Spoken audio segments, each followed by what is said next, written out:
Bonjour à tous et bienvenue à la convention SFEN 2021 sur le thème l'essor de nos territoires, une convention dédiée à l'ancrage du nucléaire dans les territoires organisée avec le JIFEN. Alors, il s'agit d'un événement inédit et rendu possible par les groupes régionaux de la SFEN qui organiseront des sessions tout au long de la semaine sur le rôle du nucléaire dans leur région. Nous aurons ainsi des tables rondes dans 10 régions de France, l'Île-de-France, les Hauts-de-France, la Normandie, le Centre-Val de Loire, la Nouvelle-Aquitaine, le Grand Est, la Bourgogne-Franche-Comté, aura Lyon, aura Tricastin, la région Sud. Et en tout, on aura plus de 80 personnalités nationales et régionales qui parleront du nucléaire dans leur région. Alors, cette convention se déroulera de manière entièrement virtuelle, elle est ouverte à tous. Nous avons au total 1200 inscriptions sur les différentes sessions. Si vous ne vous êtes pas encore inscrit à une session régionale, il est encore temps. Aussi, n'hésitez pas à en parler à vos collègues autour de vous pour qu'ils rejoignent aussi ces sessions et leur dire de s'inscrire sur le site de la SFEN dans l'onglet Nos conférences. À l'occasion de la convention, la SFEN publiera bientôt une nouvelle édition du Cahier des régions et puis une revue générale du nucléaire dédiée. J'ai le plaisir d'accueillir pour la session inaugurale Xavier Ursa, président de la SFEN et du JIFEN. Bonjour à toutes et à tous, bonjour Valérie. Je suis très heureux d'ouvrir cette nouvelle session, cette convention nationale de la SFEN, à tes côtés Valérie et aux côtés de tous ceux qui vont participer. Vous le savez, la SFEN s'est donné la mission de développer les connaissances de toutes celles et tous ceux qui s'intéressent à l'énergie nucléaire. C'est aussi donné la mission d'être un lieu de débat autour de cette énergie qui nous intéresse tous. Et dans l'environnement actuel où parfois on peut avoir le sentiment que toutes les opinions semblent se valoir, la voix de la science doit retrouver la place qui est la sienne. Nous y croyons beaucoup à la SFEN, la place qui est la sienne, informer, éclairer, lutter contre les fake news qui sont malheureusement légion. Vous êtes nombreux aujourd'hui à vous être connectés et cela illustre le besoin immense de parler, d'échanger sur le rôle et la place de l'énergie nucléaire dans notre pays et dans le monde, de le faire de manière dépassionnée pour pouvoir vraiment échanger, entendre ce que chacun a à dire et je vous remercie par avance de votre participation dans cet esprit. La filière nucléaire, telle que l'a construite la France et telle qu'elle nous est donnée en héritage aujourd'hui, porte en elle la réussite de l'ensemble de nos territoires. Elle est tout d'abord au cœur d'une solidarité régionale clé pour la cohésion de la France. On pense naturellement, évidemment spontanément, aux territoires d'implantation des centrales nucléaires françaises et des grandes installations du CEA et d'Orano, dans lesquelles ces installations portent une partie importante, parfois essentielle, du dynamisme économique. C'est souvent un cœur d'activité industrielle dans des territoires majoritairement ruraux, et ces installations sont au centre d'un écosystème local d'entreprises et à la source de nombreux emplois directs. Et au-delà, la filière exerce un rôle structurant en termes par exemple d'aménagement, de ports, de voies ferroviaires, d'implantation de services publics ou encore de maintien de services publics par le tissu économique qu'elle alimente. On peut penser aux écoles, aux centres médicaux et à toutes les installations de services publics. Le nucléaire en France, c'est aussi une histoire nationale, celle d'un service public avec une qualité de service identique où qu'on soit sur le territoire français, et vous savez qu'à EDF, nous y sommes très attachés, celle de la sécurité d'approvisionnement pour tous, toute l'année, en hiver, au moment des pics de consommation, en été maintenant, avec l'utilisation croissante de nouveaux usages comme ceux de la climatisation. Et enfin, la filière nucléaire française et l'histoire du nucléaire en France, c'est aussi celle d'une solidarité entre régions au service de tous. Aujourd'hui, l'énergie nucléaire est un élément majeur de notre mix électrique. D'abord parce qu'elle est une énergie bas carbone, et avec quelques installations hydroélectriques, elle est même la seule énergie bas carbone pilotable. Elle est modulable, et elle est donc le complément adapté sur lequel on peut s'appuyer pour le développement des ENR intermittentes. Quand on dit que le nucléaire est au cœur de la transition énergétique, c'est pas juste une idée inventée par des nucléaristes pour faire joli dans le paysage de la transition, c'est parce que nous le croyons vraiment. Fondamentalement, le nucléaire est la base de notre système électrique et aide à la transition énergétique en pouvant faciliter la pénétration des ENR intermittentes. Elle est là, elle est aussi une clé pour décarboner nos économies territoriales et atteindre les objectifs climatiques de la France, dans l'habitat et les transports, et sans dégrader le bien-être des populations. Au contraire, elle rend même possible le développement des nouveaux usages au service des personnes dans le respect de notre environnement. L'énergie nucléaire en France, c'est aussi un secteur industriel très fort qui joue un rôle majeur dans nos territoires, évidemment en particulier en matière d'emploi. La filière nucléaire française est présente sur l'ensemble du territoire. Et à l'exception de l'approvisionnement en uranium, chaque investissement lié à la production d'énergie nucléaire est très largement réalisé à partir de composants et de services fabriqués ou élaborés en France. Il en va de même pour l'exploitation, la maintenance, la gestion des combustibles usés. La filière nucléaire stimule tout un écosystème d'ETI, de PME, de TPE qui bénéficie également aux autres secteurs industriels. La troisième filière nucléaire française, c'est la filière nucléaire française est la troisième filière industrielle française. Elle représente près de 7% de l'emploi industriel et mobilise plus de 3000 entreprises, dont 80% de PME et d'ETI. Le nucléaire est par ailleurs une filière alimentant un grand nombre d'entreprises françaises qui travaillent également dans d'autres secteurs industriels, par exemple l'aéronautique, par exemple l'automobile. Et en travaillant dans le nucléaire, ces entreprises bénéficient d'un volume d'activité stable qui est souvent bienvenu dans un contexte de crise économique comme celui, par exemple, malheureusement, de la crise sanitaire que nous vivons depuis un an. La filière nucléaire française, on en parlera également, c'est aussi une R&D dynamique et un réseau de start-up et d'entreprises innovantes. La filière nucléaire française crée des emplois. Elle joue un rôle clé et réel dans la formation des jeunes et dans l'insertion. Elle offre aujourd'hui plus de 220 000 emplois répartis sur tout le territoire français, 2600 entreprises et, je l'ai dit, beaucoup de TI et de PME dans toutes les régions de France. Les trois premières régions françaises pour la filière nucléaire sont l'Île-de-France, près de 45 000 emplois, la région Auvergne-Rhône-Alpes, 42 500 emplois, et la Normandie, plus de 22 000 emplois. Ces trois régions concentrent du coup la moitié des effectifs de la filière, mais elle est présente partout ailleurs, comme je l'ai déjà indiqué. C'est une filière dynamique. La filière nucléaire française a recruté près de 30 000 salariés dans la période allant de 2015 à 2018 et prévoit plus de 22 500 recrutements sur la période de 2020 à 2023. Ces recrutements sont évidemment tirés par la perspective des grands projets nucléaires, au premier rang desquels les projets EPR en France et dans le monde, et puis évidemment le grand carénage, mais aussi tous les projets des autres donneurs d'ordre, en particulier le CEA, Orano et Framatome. En particulier là-dedans, le groupe EDF vient de lancer une grande campagne de recrutement proposant plus de 1900 emplois à pourvoir dès maintenant dans la filière nucléaire qui s'adresse à des jeunes diplômés comme à des salariés expérimentés. Et nous maintenons un très haut niveau de recrutement par des stages ou de formation en alternance qui sont aujourd'hui absolument indispensables pour les jeunes. Le contexte de pandémie, nous le savons tous, nous connaissons tous des jeunes en difficulté, le contexte de pandémie rendant particulièrement difficile la recherche de stages ou de formation en alternance, et la filière nucléaire joue là un rôle tout à fait important. Dans le contexte économique et social de la pandémie mondiale, l'énergie nucléaire est donc une chance pour l'économie française, un levier de réindustrialisation alors que cette crise nous a révélé la fragilité d'une France qui sait désindustrialiser. Le nouveau programme de construction de réacteurs sur lesquels travaille la filière jouera un rôle clé dans le dynamisme économique de notre pays et dans la lutte contre les émissions de CO2. C'est un projet indispensable. Je suis aujourd'hui très heureux d'être avec vous. Je le suis en tant que président de la SFEN, aux côtés de Valérie qui fait un travail fantastique pour promouvoir notre association et pour porter la voix du nucléaire. Je le suis aussi en tant que président du GIFEN, ce syndicat professionnel qui fédère de plus en plus d'entreprises de la filière et qui est, je dirais, le versant industriel de la filière. Avec Valérie, nous avons voulu que cette convention soit résolument tournée vers les territoires, et ce, à quelques semaines ou à quelques mois d'échéances électorales évidemment importantes pour ces territoires, et qu'elle permette à tous les acteurs locaux de se retrouver autour d'une table et de discuter de l'apport de l'énergie nucléaire dans chaque région de notre pays, tant sous l'angle de l'environnement, et j'entends par là la lutte contre le changement climatique, mais aussi la protection de la biodiversité, qu'en matière de levier économique, d'emploi et d'industrie. C'est aussi une convention des première fois en digital. Nous sommes dans l'ère du temps. Je dirais que c'est une bonne chose pour nous réunir tous. Évidemment, on y est poussé par une mauvaise nouvelle, cette pandémie, mais une bonne convention en digital. C'est une convention ouverte à toutes et à tous. Et je crois fondamentalement, et nous le croyons au sein du conseil d'administration de la SFEN, il n'y a pas de débat sans débat d'idées. Il n'y a pas de débat sans accueillir des gens qui ne sont pas spontanément d'accord avec nous. Et il n'y aura pas d'avenir pertinent pour l'industrie dans notre pays et pour l'énergie sur notre planète sans passer par ces débats. Et puis c'est une convention au plus près des territoires, puisque la convention est organisée sur une semaine et avec une présence dans tous les territoires.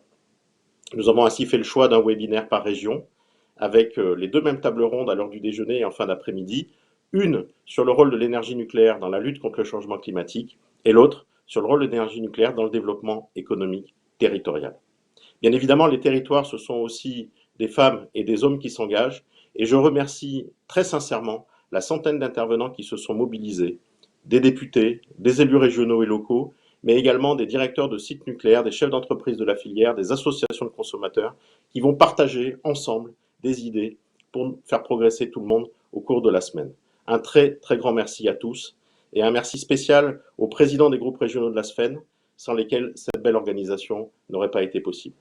Je suis certain que nos échanges seront riches d'enseignements qui nous permettront de donner à l'énergie nucléaire sa vraie place dans la marche du pays, sa vraie place dans l'industrie de notre pays.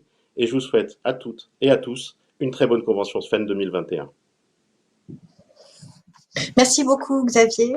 Donc nous allons avoir ce matin 2 sessions d'1 heure, l'une consacrée aux dimensions énergie et environnement du nucléaire, et comme tu l'as dit, son rôle pour l'atteinte des objectifs de neutralité carbone, et l'autre consacrée aux dimensions emploi et formation. Donc pour ouvrir ces sessions, j'ai l'honneur d'inviter Monsieur Dominique Régnier, qui est directeur général de la Fondapol et professeur à Sciences Po, qui va nous parler territoire, décarbonation, relocalisation, réindustrialisation.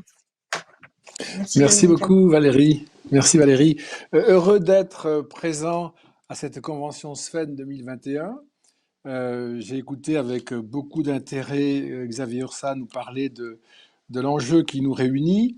Alors je voudrais, dans le temps qui m'est donné, partager avec vous une réflexion sur l'expérience que nous vivons tous en ce moment et les conséquences qu'on peut en tirer. L'expérience, je veux dire par là, moins la question de la pandémie, même si ça en fait partie, que cette expérience que nous avons de la globalisation. Il me semble que 2020 et puis 2021 et les années qui viennent nous font entrer dans une nouvelle expérience de la globalisation. C'est pas très agréable, enfin tout n'est pas agréable, mais ça nous permet de prendre conscience de problèmes que nous avons. Et au fond, dans cette expérience de la globalisation, je vois 2 grands enjeux, 2 grands défis qui se sont manifestés, dont nous connaissions l'existence, plus pour l'un que pour l'autre, mais qui ne paraissaient pas avoir la centralité et l'urgence qu'ils ont désormais aujourd'hui.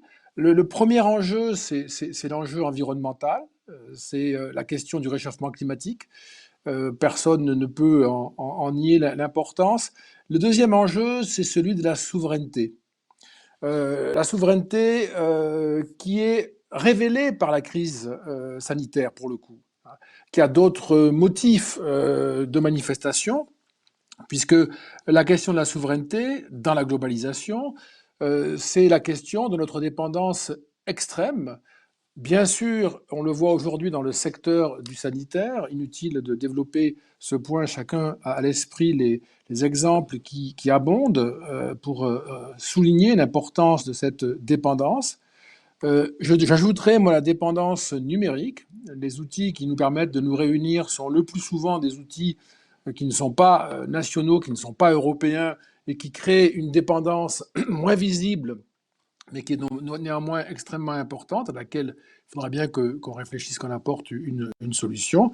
Je signalerai aussi enfin la question de l'indépendance énergétique, qui n'est pas pour le moment affectée par la crise, mais qui pourrait l'être par celle-ci ou par une autre. Je rappelle, vous savez ça, et on le sait sans doute mieux que moi dans cette Assemblée, mais je rappelle que notre dépendance à l'égard des énergies fossiles, en particulier du pétrole, est considérable, et qu'au fond, nous sommes là dans une situation structurellement très inconfortable. Et là, face à ces défis, nous avons au fond des grandes questions qui se posent, et nous devons non seulement apporter des réponses, ça va sans dire, mais surtout les bonnes réponses pour éviter à la fois les malentendus et puis les impasses. En ce qui concerne les réponses que l'on peut apporter à cette situation historique, qui est la globalisation et ce qu'elle révèle de notre dépendance, de notre fragilité et de la grande question qu'est l'environnement et le réchauffement climatique, la Fondation pour l'innovation politique que j'ai l'honneur de diriger consacre une série de travaux. Alors je le dis au passage, on a des travaux, ils sont tous en ligne sur le site fondapol.org. Tout est accessible gratuitement, bien sûr. C'est une fondation d'utilité publique. Je vous invite à les consulter si vous le souhaitez et à les partager. On a engagé une série de travaux, alors depuis pas mal d'années maintenant, sur la question énergétique et les réponses qu'on peut apporter aux enjeux touchant à l'énergie dans toute une série de domaines. Mais plus particulièrement, en réaction à la crise de la Covid-19, on a lancé une série de notes sur le thème relocaliser, décarboner, rapatrier. Relocaliser, décarboner, rapatrier, c'est d'ailleurs dans le cadre de cette série que Valérie Faudon a publié une note, c'est la numéro 5 de cette série, relocaliser en décarbonant grâce à l'énergie nucléaire. Et c'est là que nous avançons avec cette série, avec d'autres travaux aussi. Je cite la note excellente de Marco Baroni que nous avons publiée hors de la série, mais qui est sur le site de la Fondation Énergie nucléaire, la nouvelle donne internationale, qui est parue en février 2021. La note de Valérie Faudon est parue en janvier 2021.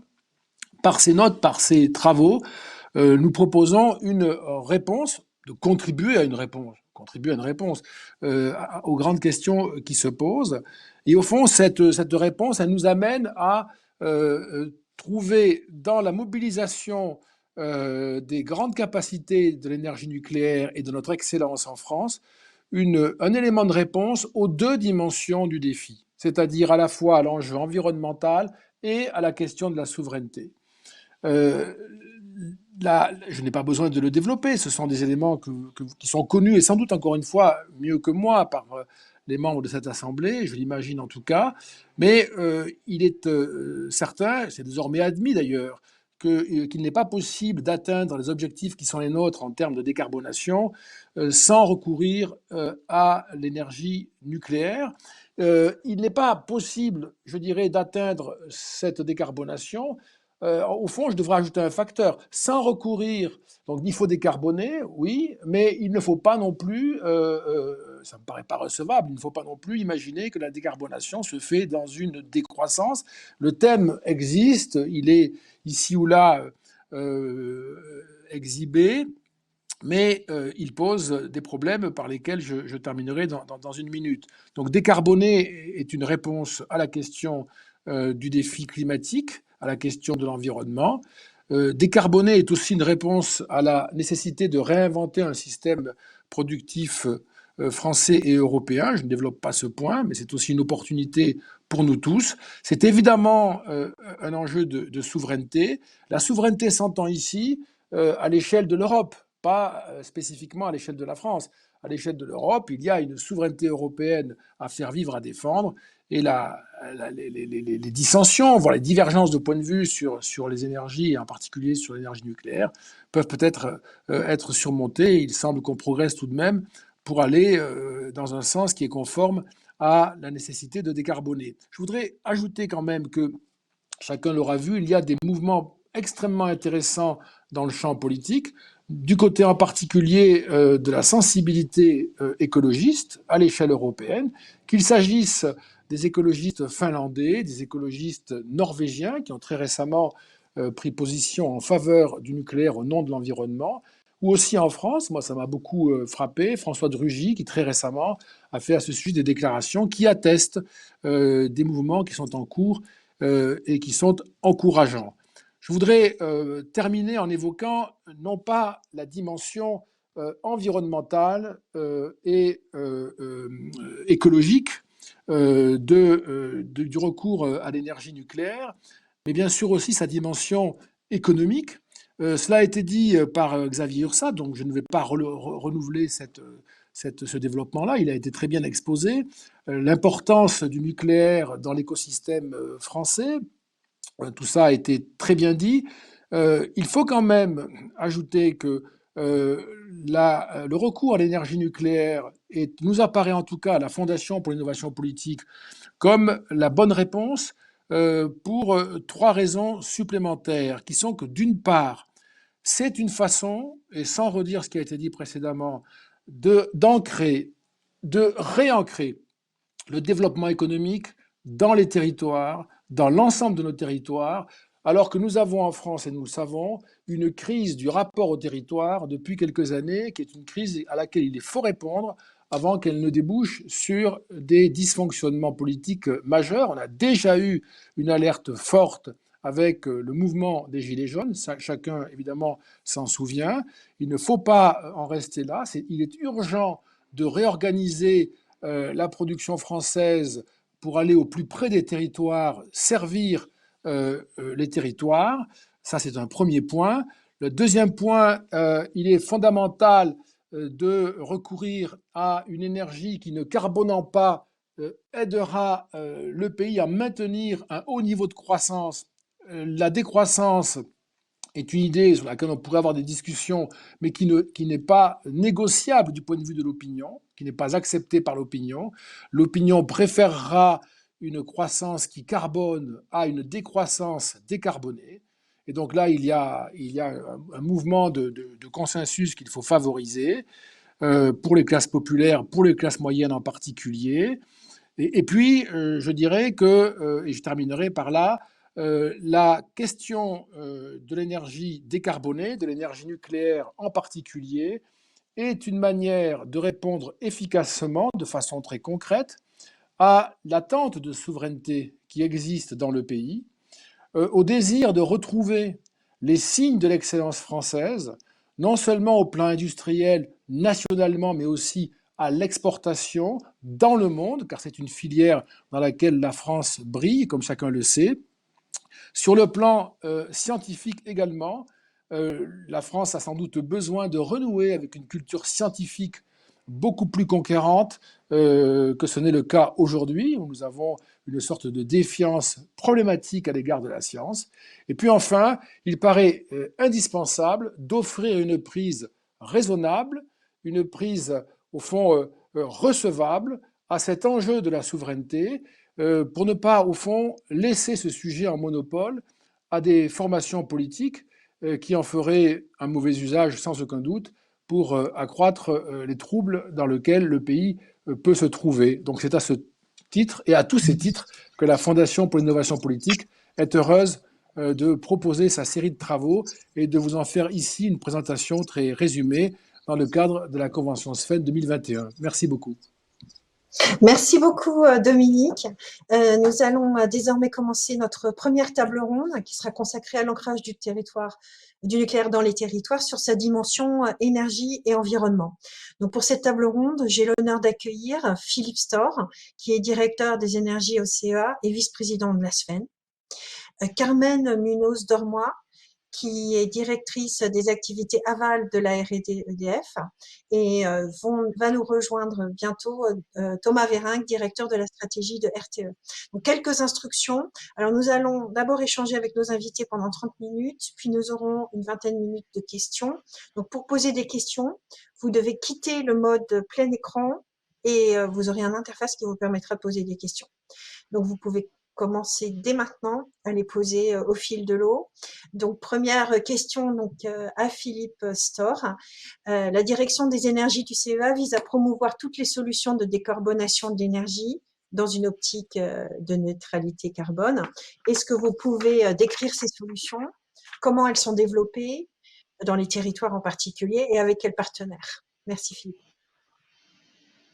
Merci Valérie, bonjour à toutes et à tous. Écoutez, je suis très heureux d'être là pour cette convention SFEN 2021 consacrée au territoire.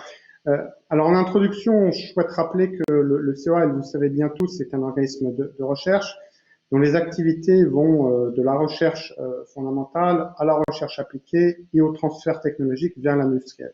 Donc nos relations avec les territoires, elles sont d'abord associées aux universités, aux établissements et centres de recherche, ainsi qu'à nos partenaires industriels qui sont implantés, notamment les grandes entreprises avec lesquelles nous avons des programmes de recherche communs, comme EDF et RTE qui sont présents à cette table ronde, mais également avec des PME, des PMI, des startups avec lesquelles nous développons et innovons au sein des territoires.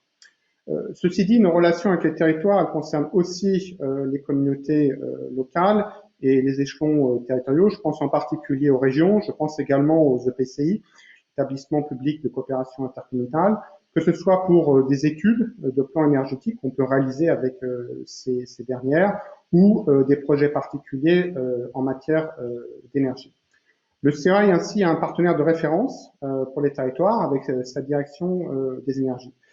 Ce sont pour ma direction des activités en Île-de-France, sur Saclay, à Fontenay-aux-Roses, à Grenoble et à Chambéry, à Cadarache et à Marcoule, mais aussi des relais dans les autres régions par le biais des plateformes régionales de transfert technologiques, les PRTT. Partout, il y a des liens forts qui existent également avec les structures d'enseignement supérieur et de recherche. Je citerai par exemple l'université d'Aix-Marseille, de Grenoble-Alpes ou Paris-Saclay. Pour la formation, ce sont ainsi près de 120 thèses par an qui sont lancées par la direction des énergies, la plupart en partenariat avec les universités partout en France et parfois en Europe. Ce sont aussi des antennes de l'INSTN qui permettent la formation de jeunes professionnels dans tous les métiers du nucléaire, du photovoltaïque, des batteries et de l'hydrogène, pour ne pas parler également des nouvelles technologies énergie. Et à côté de nos grands partenaires, j'en citerai quelques-uns, EDF, Orano, Framatome, Schlumberger, Total ou Engie, sans vouloir les tous, ma direction travaille avec les partenaires locaux et les startups dès que c'est possible. Et je noterai d'ailleurs que certaines de ces startups sont issues du CEA, ont une relation forte avec nos équipes. Alors, puisqu'on parle de nucléaire, de territoire et d'environnement, je voudrais vous dire maintenant quelques mots sur une réflexion qu'on a conduite au sein du CEA sur la place, le rôle du nucléaire dans un mix décarboné et son lien avec les territoires. Depuis février 2020, pour mieux articuler nos travaux sur toutes les solutions de décarbonation, nous avons rassemblé au sein d'une seule direction, la direction des énergies, la programmation, le pilotage de toutes nos activités relatives à l'énergie. Et nous avons créé à cet effet, au sein de la direction des énergies, une direction programme qui a un rôle programmatique transverse. Le périmètre de la nouvelle direction de l'énergie comprend toutes les différentes sources d'énergie décarbonée sur lesquelles le CEA travaille, le nucléaire bien évidemment, le photovoltaïque, mais également l'hydrogène et la chaleur. Et au-delà de la proposition, au-delà de la production, on s'intéresse aussi aux différentes échelles de répartition de l'énergie et à la transformation et à leur utilisation pour différents usages, à la modélisation des consommations énergétiques, et ça pour tous les vecteurs, l'électricité, le gaz, la chaleur, au sein des territoires.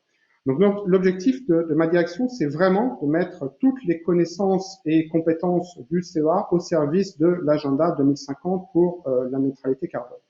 Alors dans cette vision d'un mix énergétique décarboné, l'électricité va prendre une place grandissante avec une consommation électrique accrue et une évolution des liens avec les territoires et ses consommateurs. Alors je disais consommation électrique accrue, il faut évidemment rappeler l'objectif de sobriété énergétique qui est un objectif essentiel pour l'agenda 2050. Et à cet égard, les objectifs de la stratégie nationale bas carbone SNBC et de la PPE, programmation pluriannuelle de l'énergie, sont ambitieux. Pour autant, l'atteinte de ces objectifs passera vraisemblablement par une augmentation significative de la consommation électrique et on peut penser au déploiement du véhicule électrique dans les territoires ou la décarbonation de certaines industries par l'électrification et le développement de l'hydrogène. La montée en puissance des énergies renouvelables variables va par ailleurs nécessiter de réfléchir probablement plus en détail à des échelles locales, à des échelles territoriales et plus simplement ou plus seulement à une échelle nationale. Le mix énergétique va devoir trouver aux différentes échelles, locales et territoriales, nationales et jusqu'à la plaque finalement de cuivre européenne, de nouveaux points d'équilibre de fonctionnement avec une part croissante d'énergie intermittente et sans possibilité de gérer les pics de consommation par le recours aux centrales thermiques si on veut se passer de la capture du carbone. Et c'est bien l'agenda que nous a fixé la programmation pluriannuelle de l'énergie et la stratégie nationale bas carbone. Ça va passer probablement par une modification de nos habitudes, de nos modèles économiques de consommation électrique. Et donc, pour équilibrer toutes les échelles, la réflexion ne doit pas porter simplement sur l'énergie électrique seule, mais aussi sur la complémentarité des différents vecteurs énergétiques, l'électricité nucléaire renouvelable, le gaz, hydrogène et la chaleur. Alors, notre agenda au CEA et à la direction d'énergie, c'est d'étudier cela de manière assez systémique. Alors, je vais laisser à Thomas Vérin probablement le soin de détailler la vision de l'URTE sur la complémentarité entre les différentes sources de production énergétique. Mais ma vision et celle du CEA, c'est que le nucléaire a permis d'obtenir une électricité abondante, à bas coût, et a largement contribué à structurer l'approvisionnement énergétique de nos territoires et qu'il peut et doit continuer à le faire en complémentarité avec les énergies renouvelables. Le CA, comme vous le savez, a toujours accompagné le développement du nucléaire et continue ses actions en ce sens. Nous sommes un partenaire de la filière avec le GIFEN et nous poursuivons nos activités de recherche pour le nucléaire du futur.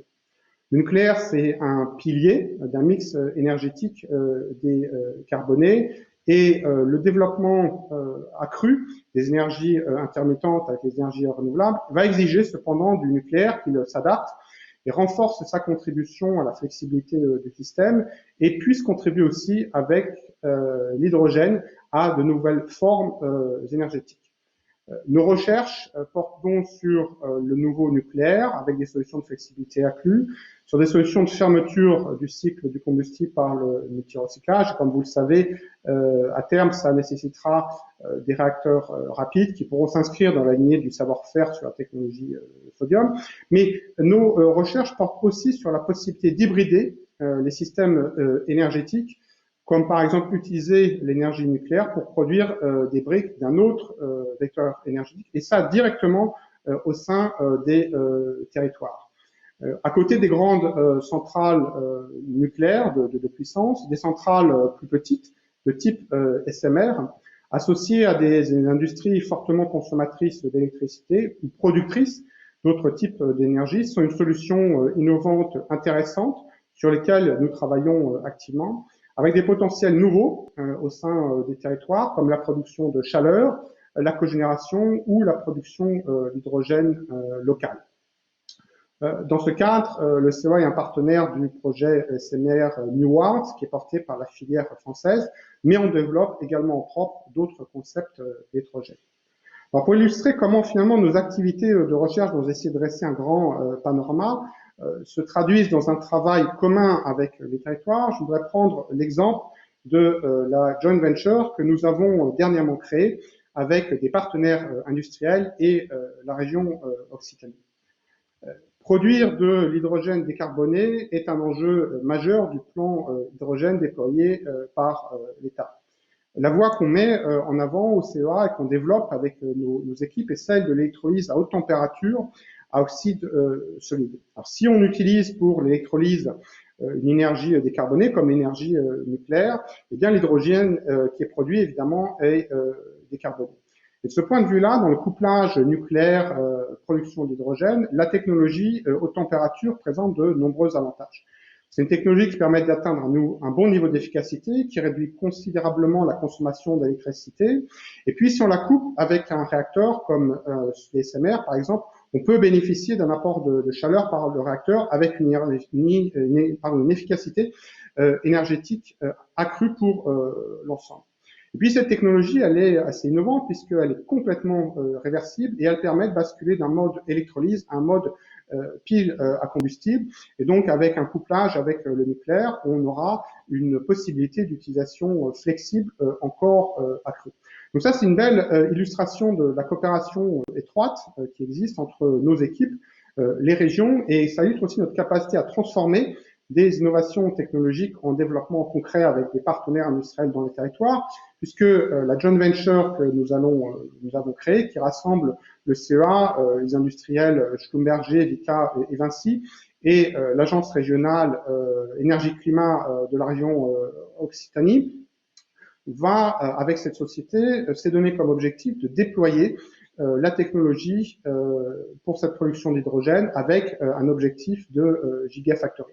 À terme, on voit bien que cette technologie couplée avec des centrales nucléaires pourra constituer une solution d'intérêt pour la décarbonation de la boucle énergétique locale.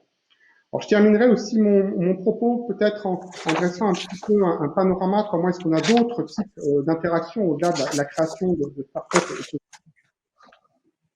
puisque depuis l'année dernière, on a réorganisé nos activités au sein de la direction de l'énergie avec des grands instituts basés sur Saclay, Cadarache, Marcoule et Chambéry, et avec des instituts qui travaillaient encore davantage à inscrire nos activités dans les territoires dont ils dépendent et à soutenir les plateformes de recherche et de transfert technologique dans les autres régions. Juste un exemple sur Marcoule, où on va développer un institut des sciences pour une économie circulaire bas carbone et qui va adresser l'ensemble des thématiques du cycle des matières, de l'extraction jusqu'au développement et à la qualification de ces technologies pour des opérations d'assainissement et de gestion des déchets, en passant par les procédés de traitement et de décontamination. Donc finalement, c'est vraiment l'ensemble du berceau à la tombe sur le cycle de ces matières. Vous le savez, de manière historique, nos activités sur Marcoule, elles ont été menées sur le cycle des matières nucléaires, ce qui a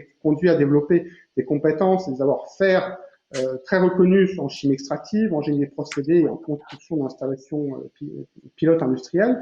Et on va s'appuyer sur ces compétences pour développer dans ce territoire autour de Marcoule, avec les départements du CEASA et avec l'ICSM, donc l'Institut de chimie séparative de Marcoule, qui est une unité qui rassemble le CEA, le CNRS, l'Université de Montpellier et l'École nationale supérieure de chimie, de poursuivre nos activités au-delà du seul secteur nucléaire, mais évidemment en conservant la partie secteur nucléaire, pour développer des capacités de recherche et de transfert industriel dans une logique d'économie circulaire. Alors en conclusion, je vais souligner simplement l'importance des enjeux énergétiques à toutes les échelles, notamment territoriales, pour réussir la décarbonation en 2050. C'est un nucléaire flexible qui peut accompagner le développement des énergies renouvelables. C'est des solutions nouvelles qui combinent le nucléaire et des nouvelles technologies de l'énergie pour gérer la décarbonation dans les territoires. Pour tous ces sujets, aussi bien nationaux, avec le tir de puissance, la fermeture du cycle combustible ou la production massive d'hydrogène, que des problématiques locales, les ressources renouvelables locales, le nucléaire dans la boucle énergétique, la cogénération, l'optimisation des réseaux ou la robustesse et la résilience. Dominique Régnier a bien mentionné l'épreuve finalement qui a été la crise et comment est-ce que le nucléaire avait démontré une capacité à être résiliente. Eh bien, pour tous ces objectifs, finalement, c'est cela que notre nouvelle direction des énergies au sein du CA veut travailler et en mobilisant territoire et industrie. Voilà. Merci beaucoup, Philippe. Merci beaucoup. Donc, on y reviendra dans la session questions-réponses. Donc, je voudrais passer maintenant la parole à Carmen. Donc, Carmen, qui est directrice de la R&D chez EDF Aval. Donc, Carmen, donc vous avez dans votre direction une équipe qui a travaillé ces dernières années avec plusieurs régions de France sur les plans de décarbonation. Donc, c'était extrêmement intéressant puisque chacune des régions avec laquelle vous avez travaillé avait son plan de neutralité carbone. Donc, qu'est-ce que vous avez, quel point commun vous avez trouvé entre toutes les régions avec lesquelles vous avez travaillé, et puis quelles différences aussi, et du coup aussi quelle place prend l'électricité dans ces plans régionaux? Merci beaucoup Valérie et puis bonjour à tous. Donc en effet, la R&D du groupe EDF a fait un travail avec les régions et avec les délégations régionales du groupe dans une logique décentralisée et notamment dans les sillages de la loi NOTRe qui, comme vous savez, en 2015 a acté des compétences qui ont été données aux régions pour maîtriser leur destin sur les thématiques environnementales et énergétiques, et avec notamment un renforcement de leurs compétences en matière d'urbanisme, mais aussi des transports et des productions d'énergie renouvelables.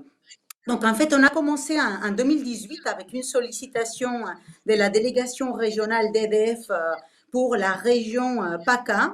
Et en fait, l'objectif, c'était de s'appuyer sur les méthodologies et sur les modélisations dont nous disposons au sein de la R&D du groupe EDF et qu'on a construit pendant des années pour accompagner une région dans sa stratégie de décarbonation. Donc, pour cela, on est parti d'un travail avec tous les acteurs locaux. Il fallait d'abord récolter un maximum de données disponibles, donc c'est pas toujours très simple, de voir avec l'ensemble des acteurs, comme par exemple les directions régionales de l'ADEME, les CESER, les conseils régionaux, toutes les informations dont ils disposaient, ainsi que les différents scénarios et plannings sur lesquels ils avaient déjà travaillé. Et puis, à partir de ça, élaborer différents scénarios d'évolution de la région avec des éléments qui nous semblaient avec une faisabilité acquise pour identifier des trajectoires de décarbonation. Donc, voilà, c'était un travail très collaboratif qui nous a permis de développer une méthodologie qui a été par la suite appliquée à d'autres régions. Donc, entre 2018, où on a fait cette première étude pour la région PACA, et puis aujourd'hui, on a traité cette région, et puis on a progressivement d'autres régions qui sont en train de rentrer dans les dispositifs. Donc, pour répondre à ta question de qu'est-ce que nous avons appris, tout d'abord, un message d'espoir qui est très important, c'est que sur les régions étudiées, donc à un périmètre français, et clairement, on peut aller vers une décarbonation. Donc la décarbonation est faisable, notamment grâce à l'électrification des usages, parce qu'on a la chance d'avoir en France une électricité qui est très décarbonée, et donc l'électrification, mais aussi l'efficience énergétique, et puis la décarbonation de tous les vecteurs énergétiques. Parce que, évidemment, aujourd'hui, même si en France, on a une énergie électrique qui est déjà très décarbonée, en fait, l'électricité ne représente pas toute la consommation énergétique, donc il faut aller vers une décarbonation de tous les vecteurs d'énergie. Mais oui, c'est faisable. Alors, le deuxième message, c'est que il faut avoir de l'ambition et il faut mobiliser tous les leviers. Donc, avoir des ambitions intermédiaires ou s'appuyer seulement sur un vecteur, c'est compliqué. Donc, il faut mobiliser tous les leviers. Et je devrais dire que régulièrement, quand je vois les débats où on oppose nucléaire à renouvelable, où on oppose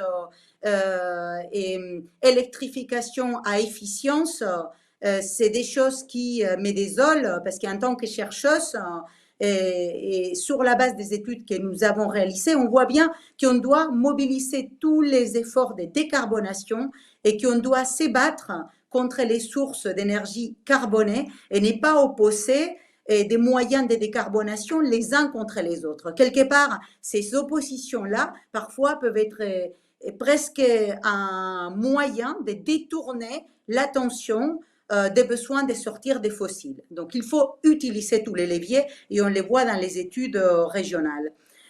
Ensuite, un autre aspect qui est très important, même si on a fait les études régionales, et il y a une volonté, comme je vous dis, ancrée dans la loi NOTRe, de donner du pouvoir aux régions, on n'est jamais plus fort que collectivement. Donc, l'interconnexion des systèmes, l'approche collective, solidarité entre les territoires, solidarité même entre les pays est très importante. Je vais vous donner un exemple avec cette première étude PACA que nous avions faite.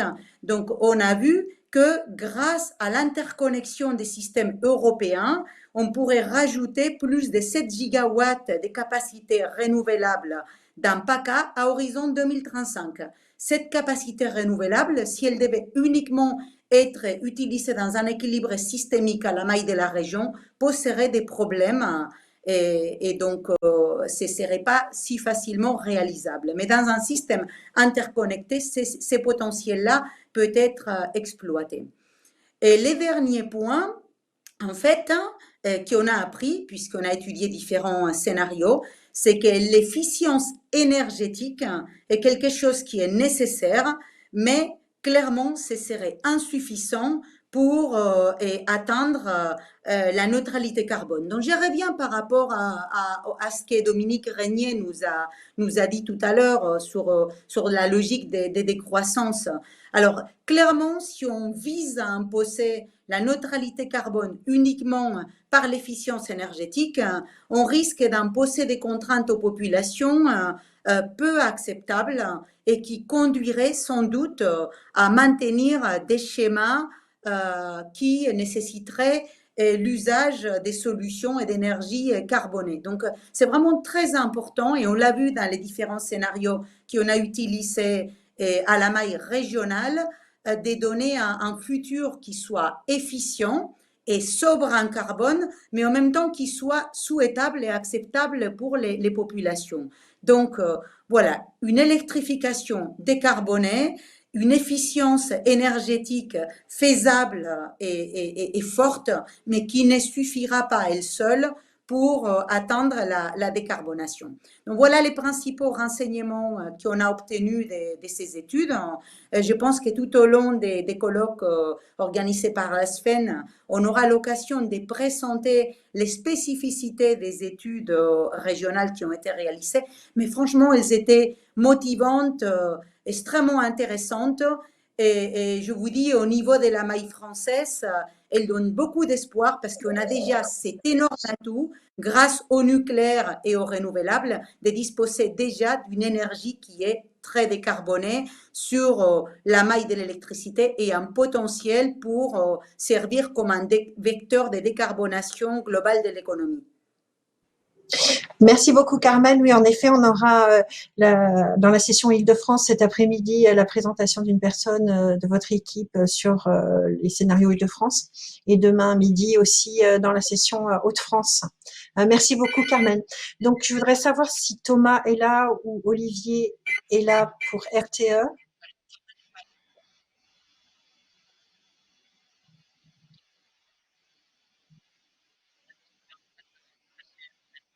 Bon, d'accord. Donc, en attendant Thomas, je vais vous poser une première question qui vient, qui sont quel type de couplage, on a parlé de l'hydrogène, quel type de couplage vous voyez sur l'hydrogène? Donc actuellement, on voit énormément de, de tests, enfin qui se mettent en place sur les territoires, des démonstrateurs.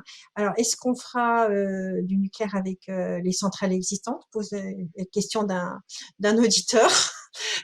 Est-ce qu'on fera de l'hydrogène avec de l'électrolyse haute température?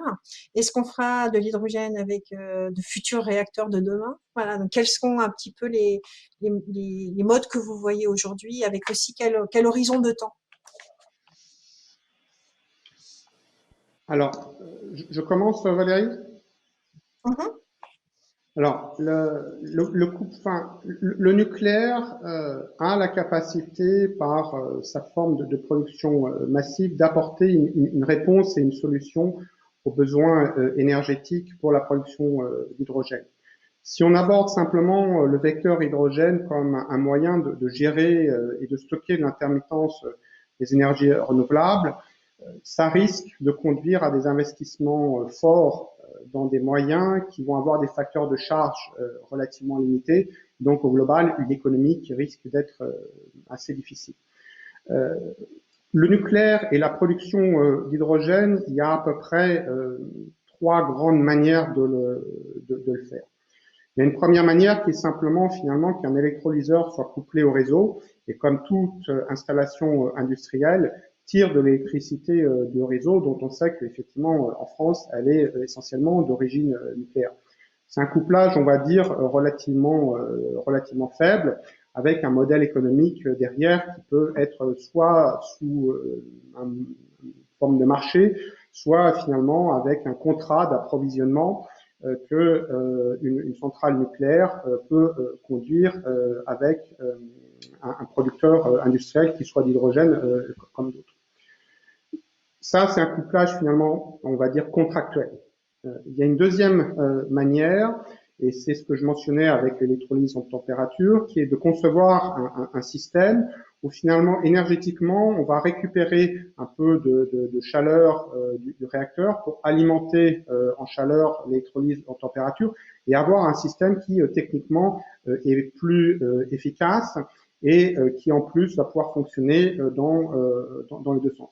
Alors ça, je pense pas que ça soit aujourd'hui envisageable sur les réacteurs nucléaires tels qu'ils existent aujourd'hui parce qu'ils n'ont pas été conçus, mais ça peut s'envisager pour des nouveaux réacteurs. Je mentionnais les petits réacteurs modulaires au niveau international. Beaucoup d'espoir ou en tout cas d'ambition sont formulés en ce sens. Pas besoin d'aller chercher des technologies à haute température de type génération 4. Un réacteur de type REP permet de faire un appoint chaleur.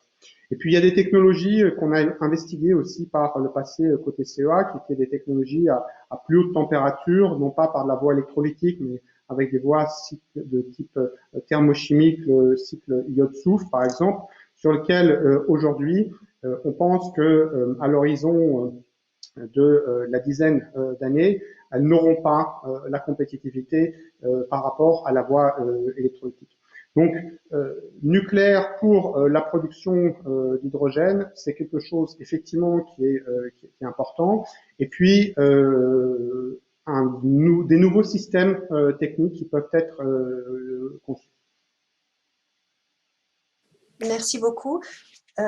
Carmen, Oui, vous voulez ajouter quelque alors, chose? Thomas vient d'arriver oui, normalement, donc on va pouvoir lui poser une oui, question. Oui, oui, bien sûr. Bon, tout d'abord, et dire que je suis totalement d'accord avec ce que Philippe Estor a évoqué, mais je voudrais rajouter d'autres compléments. Donc, bon, les premiers, c'est que au niveau de l'utilisation de l'hydrogène, il y a d'abord une production aujourd'hui d'hydrogène industriel qui est fortement carbonée et qui est nécessaire aux productions industrielles. Et donc, il y a quand même une priorité à déjà décarboner l'hydrogène qui est utilisé. Donc, avant d'inventer des nouveaux usages pour l'hydrogène, il y a urgence à décarboner la consommation actuelle. Et ensuite, un autre volet, c'est que pour éviter l'empilement des coûts, ce qui serait idéal, c'est de produire l'hydrogène décarboné au plus près des lieux de consommation.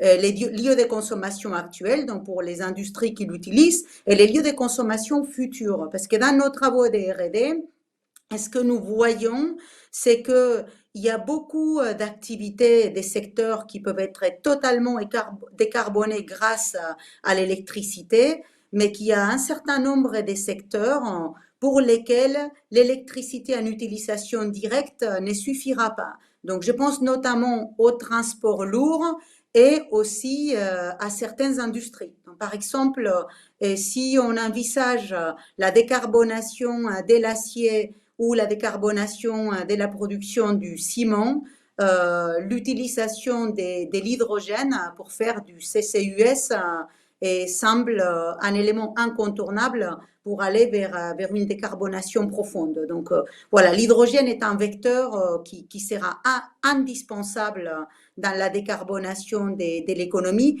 mais il faut l'utiliser à bon escient et au plus près des lieux de consommation pour éviter l'empilement des coûts et le rajout d'un coût de transport.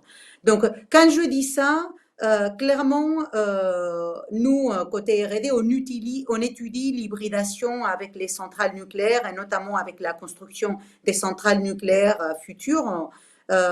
Mais dès aujourd'hui, on doit pouvoir produire de l'hydrogène et décarboné directement à partir du réseau quand celui-là il est alimenté par de l'électricité décarbonée, donc ce qui est le cas dans la France. Donc c'est très important que dans la taxonomie liée à l'hydrogène, on prenne en compte cette électricité des réseaux décarbonés et que ce ne soit pas uniquement considéré comme un hydrogène soi-disant vert, c'est lui qui est produit en couplage avec les parts d'énergie renouvelable, parce que comme Philippe Estor l'a dit, fabriquer de l'hydrogène uniquement à partir du surplus d'énergie renouvelable met en péril l'équilibre économique, puisque ce sont des activités très capexivores et qu'il faut que les nombres d'utilisation des installations soient suffisants pour que les coûts de production soient intéressants. Voilà ce que j'avais à dire en complément. merci. Alors, on a pas mal parlé de consommation d'électricité, on a aussi parlé de diminution de consommation d'énergie. Alors, est-ce que vous pouvez rappeler ça? Parce que souvent, on entend parler de sobriété énergétique, et indifféremment pour l'énergie et pour l'électricité. Donc, quelle est la relation entre les deux? Et aussi, comment vous voyez justement dans les scénarios l'évolution de la demande d'électricité?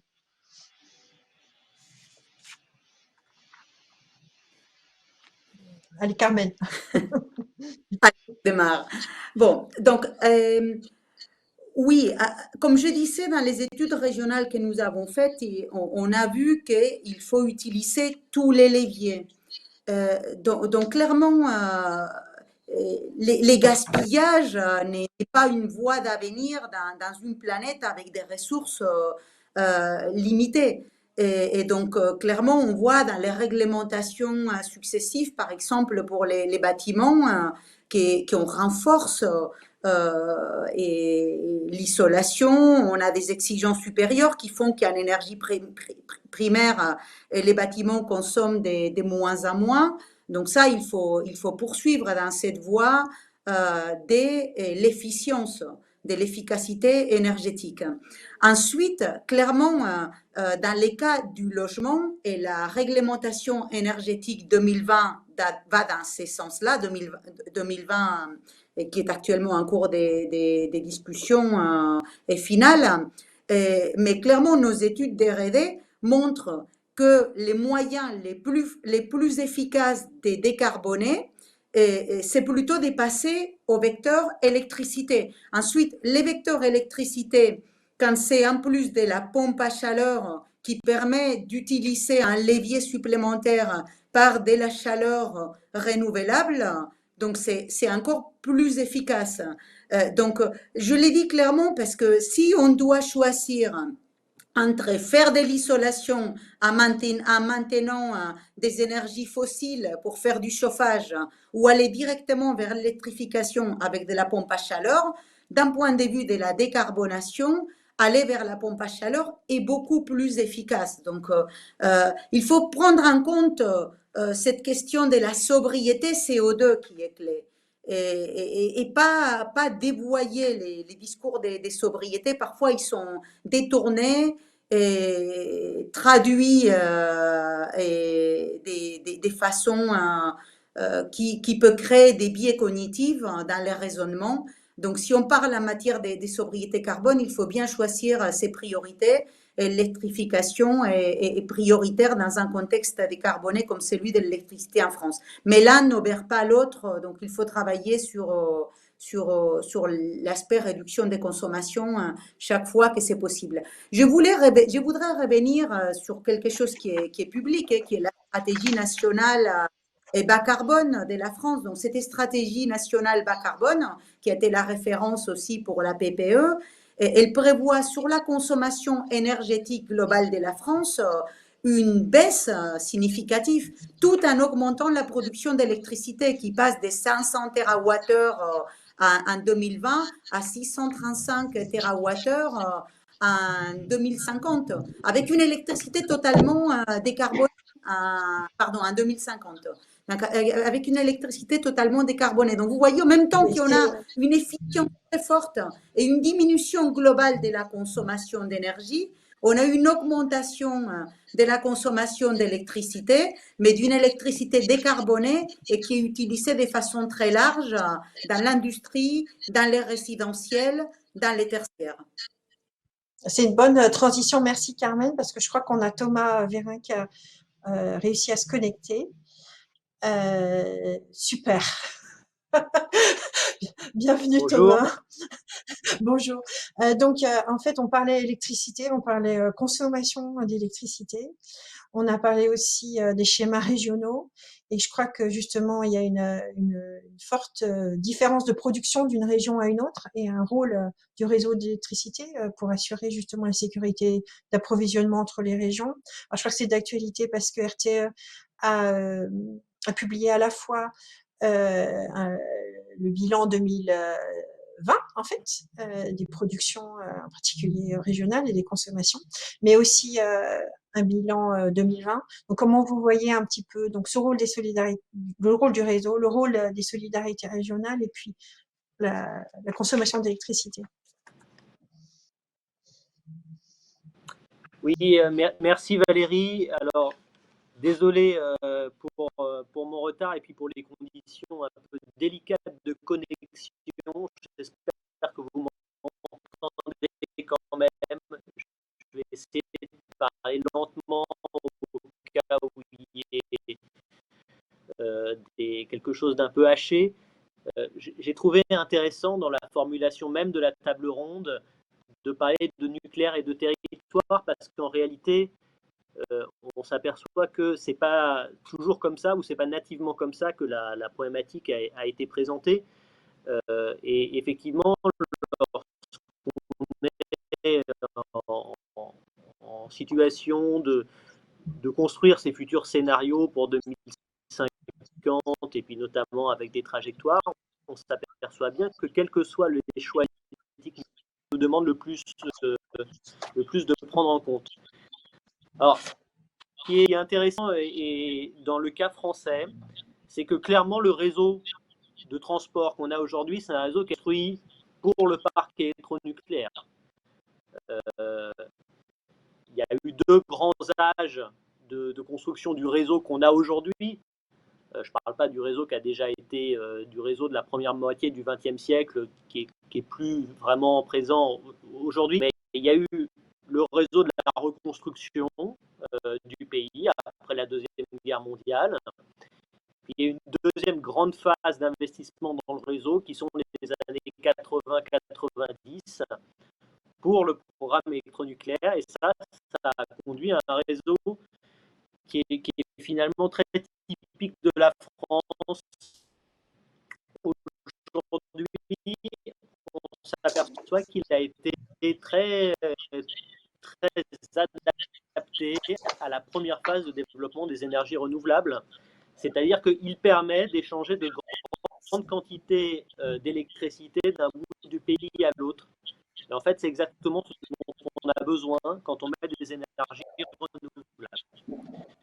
Donc, on a aujourd'hui une perspective de développement du réseau jusqu'en 2030-2035 qui est en fait commune à tout type de scénario, qui permet d'avoir le socle nucléaire actuel légèrement modifié dans un certain nombre de cas de figure, et qui permet d'aller, parce que ce n'est pas du tout le cas de l'Allemagne.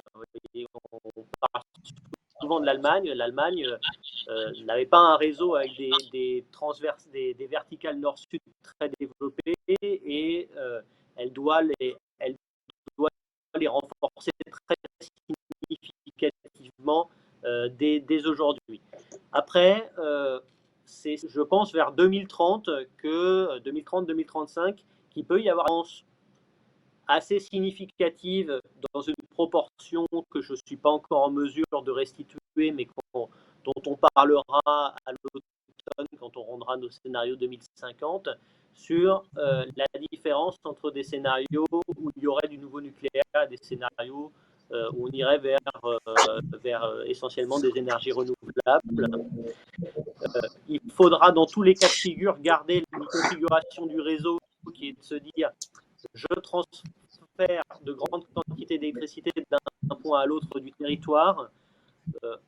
Schématiquement, en 2035, une journée d'été ensoleillée, l'essentiel de la production du pays pourra être au sud. Une soirée d'hiver venteuse, l'essentiel de la production sera sur le littoral ou dans le nord du pays. Et donc, il faut que l'infrastructure permette de réaliser ce type de grands échanges, d'énergie. Ça veut également dire que ça, c'est vrai, même si on a des dynamiques locales qui se mettent en place, même si on a plus d'éoliennes ou plus de panneaux solaires proches d'un certain nombre de lieux de consommation, cette caractéristique du réseau devra l'Île-de-France ou la PAC. Voilà, donc ces caractéristiques du réseau, elles vont demeurer, et on peut avoir des différences à horizon 2030-2035 avec, dans tous les cas, quand même un renforcement à prévoir de l'infrastructure. Ok, merci beaucoup Thomas. C'est difficile malheureusement de vous entendre. On a un mauvais son. Je vais passer à une question peut-être du coup pour Philippe. J'ai des questions sur la chaleur. Est-ce qu'on peut aussi, je crois que dans les schémas territoriaux des régions, on voit que il y a les réseaux de chaleur qui sont un moyen de décarbonation aussi important. Donc, un réacteur nucléaire, ça fait de la chaleur. Donc, qu'est-ce qu'on peut voir et à quel horizon? Enfin, une question à la fois pour Philippe et puis pour Carmen. Si tu me permets, Valérie, je vais peut-être juste redire quelques mots sur la question précédente qui était relative à sobriété versus également consommation d'électricité. Alors, je le disais dans mon propos introductif, et je crois que Carmen l'a bien souligné. Il faut faire de l'efficacité énergétique, il faut faire de la sobriété énergétique, et c'est pas simplement sur la consommation finale qu'il faut se travailler, c'est aussi sur les cycles de transformation. Si je reprenais l'exemple tout à l'heure de l'hydrogène et de l'idée qu'on pourrait avoir d'utiliser l'hydrogène comme stockage d'un éventuel surplus d'énergie renouvelable, on voit bien que énergie renouvelable transformée en hydrogène, hydrogène transformé potentiellement en électricité, les facteurs de conversion vont faire qu'au global, on aura beaucoup de pertes et finalement une efficacité énergétique assez faible sur la chaîne. Donc c'est vraiment une vision système qu'il faut travailler. Le deuxième point, c'est que aujourd'hui, et l'exemple de ce moment montre bien que le numérique se développe. Certains projettent que le numérique sera le premier pays consommateur en énergie à horizon 2030-2035. Et je reviens sur ce que disait Dominique Régnier. Effectivement, offrir comme perspective de la décroissance sera quelque chose qui risque d'être assez peu accepté par nos concitoyens. Donc voilà. Et il faut faire de l'efficacité énergétique, c'est évidemment une obligation, sinon l'agenda 2050 de neutralité carbone sera très difficile. Néanmoins, la consommation électrique, quand bien même elle serait alignée avec les objectifs de la SNBC, prévoit une augmentation électrique. Alors je reviens sur la chaleur. Oui, le nucléaire peut faire de la chaleur, et dans certains pays, typiquement dans le nord de l'Europe ou dans la partie Europe centrale, eh bien d'aucuns commencent à considérer assez sérieusement l'option nucléaire pour remplacer des centrales thermiques au charbon qui peuvent alimenter des réseaux urbains ou qui peuvent alimenter des plateformes industrielles. Donc là aussi, c'est une nouvelle utilisation possible du nucléaire. Ce ne sera pas des réacteurs de très grande puissance, puisque les réacteurs urbains, généralement, sont sur des gammes de puissance de plusieurs dizaines, voire centaines de mégawatts. C'est là où, effectivement, le sujet des petits réacteurs reprend toute sa place.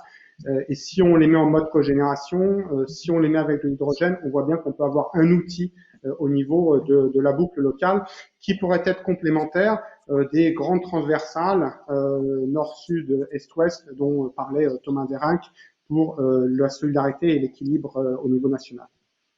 Très bien, ben, je vous remercie tous. Malheureusement, on doit clore cette table ronde, donc on a de nombreuses questions auxquelles on n'a pas pu répondre. Donc, ben, je suis désolée, je suis aussi désolée pour les problèmes de connexion avec RTE. Donc, je voulais sincèrement remercier nos invités. Nous allons maintenant faire une pause de 15 minutes et nous retrouver à 13 heures pour notre deuxième table ronde qui sera consacrée à l'emploi et la formation. Merci beaucoup à tous.